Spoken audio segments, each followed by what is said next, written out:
নবীজি মেয়েদের কয়েকটি কাজ মোটেও পছন্দ করতেন না, সবচেয়ে বেশি অপছন্দ করতেন, এবং নবীজি চাইতেন যে আমার উম্মতিরা কোনো মেয়েরা যেন এই কাজগুলো যেন না করে, কখনো যেন না করে। এক নম্বরে, কোনো মেয়ে যদি কোনো পুরুষের ভেষ ধরে বা তার মতো অনুকরণ করে, তার মতো চলাফেরা করে, চুল খাটো রাখে, বা মেয়েদের ছেলেরা যে পোশাক পরিধান করে ওই পোশাকটা পরিধান করে, এক কথায় ছেলেরা যেভাবে চলে সেই পোশাক পরিধান করে ঠিক ওইভাবে যদি চলে, নবীজি বলে আমি তো পছন্দ করি না। এমনকি আল্লাহ স্বয়ং নিজে ওই মহিলাকে লানত করেছেন। যেই মহিলা পুরুষের ভেষ ধরেছে এবং যেই পুরুষ মহিলার ভেষ ধরেছে, আমি নবীজি তো পছন্দ করি না, বরং আল্লাহ স্বয়ং নিজে তাদেরকে লানত করেছেন।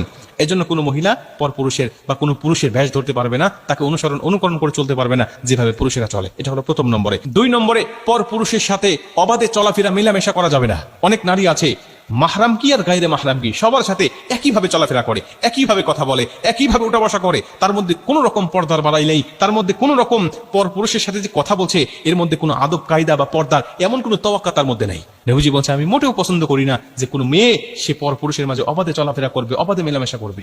এটা হলো দুই নম্বরে। তিন নম্বরে, কোনো মেয়ে পর পুরুষের মাঝে যখন যাবে তখন অতিরিক্ত সাজসজ্জা করবে, এটা আমি পছন্দ করি না।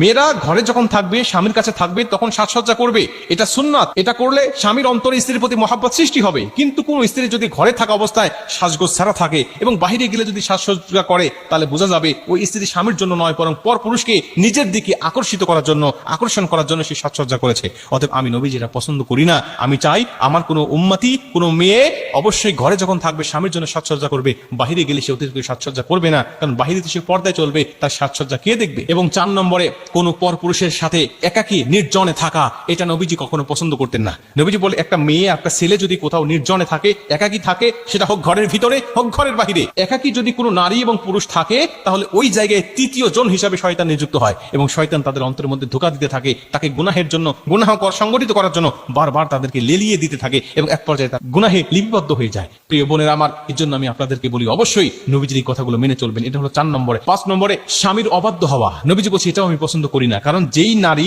স্বামীর অবাধ্য হয় সে আল্লাহর হুকুম ডাইরেক্ট অমান্য করে। কারণ আল্লাহ পাক বলে দিয়েছেন আর রিজালু কাওয়ামুনা আলা নিসা, আমি প্রতিটা স্বামীকে তার স্ত্রীর জন্য নেতা হিসাবে নিযুক্ত করেছি। মানে স্বামীর নেতা, স্ত্রী স্বামীর আনুগত্য করবে, স্বামীকে অনুসরণ করবে, স্বামী যেটা বলবে ঠিক সেটাই সে পালন করবে।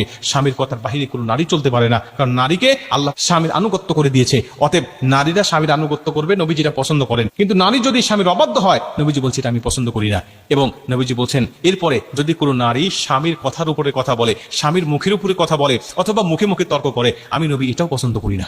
আজকে অধিকাংশ নারীরা আছে দেখবেন স্বামীর মুখে মুখে কথা বলে, জোরে আওয়াজে কথা বলে, উচ্চ স্বরে কথা বলে। নবীজি বলছে এটা আমি পছন্দ করি না। এবং একটা ভয়ঙ্কর হাদিস হলো, যেই ঘরের নারীরা স্বামীর থেকেও উচ্চ আওয়াজে কথা বলে, নবীজি বলেন ওই ঘরে রহমত বরকত আর বর্ষিত হয় না।